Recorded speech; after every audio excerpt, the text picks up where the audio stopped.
Welcome! If you're studying Hardy-Weinberg equilibrium, you know it can be tricky.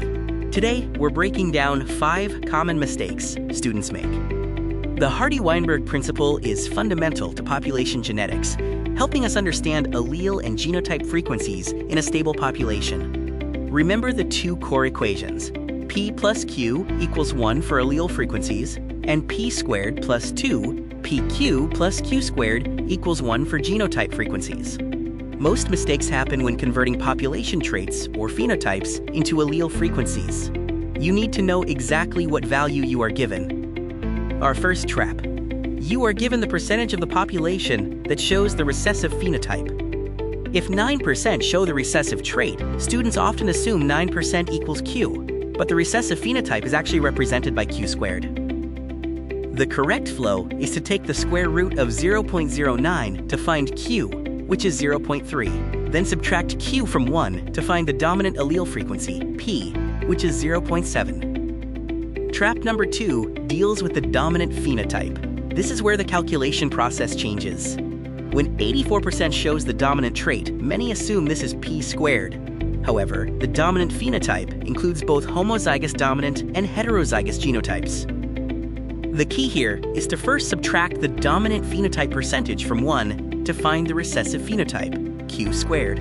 If Q squared is 0.16, then Q is 0.4, and P is 0.6. Trap number 3 is when the question asks for carriers, or heterozygotes, after giving you the recessive frequency. If 4% of the population is recessive, Q squared is 0.04. This means Q is 0.2, and P is 0.8. Don't stop there. Carriers are represented by 2PQ. Plugging in the numbers, 2 times 0.8 times 0.2 gives you 0.32, meaning 32% of the population are carriers.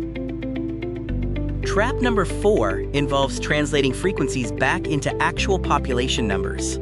You can't skip the frequency calculation step.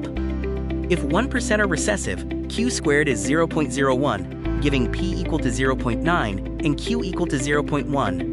Thus, the carrier frequency, 2PQ, is 0.18. Finally, multiply the frequency by the total population. If the population is 10,000, 18% of that is 1,800 heterozygous individuals. The final trap. Checking if a population is actually in Hardy-Weinberg equilibrium. You must first calculate the allele frequencies, P and Q, based on the observed numbers given in the problem. Then use those P and Q values to calculate the expected genotype frequencies, P squared, 2PQ, and Q squared. If the observed and expected values are not equal, the population is not in equilibrium. Let's quickly review the key rules to help you avoid these 5 Hardy-Weinberg traps. Remember, recessive phenotype is Q squared. Dominant phenotype requires subtracting from 1 to find Q squared. And carriers are always 2PQ. Good luck with your studies.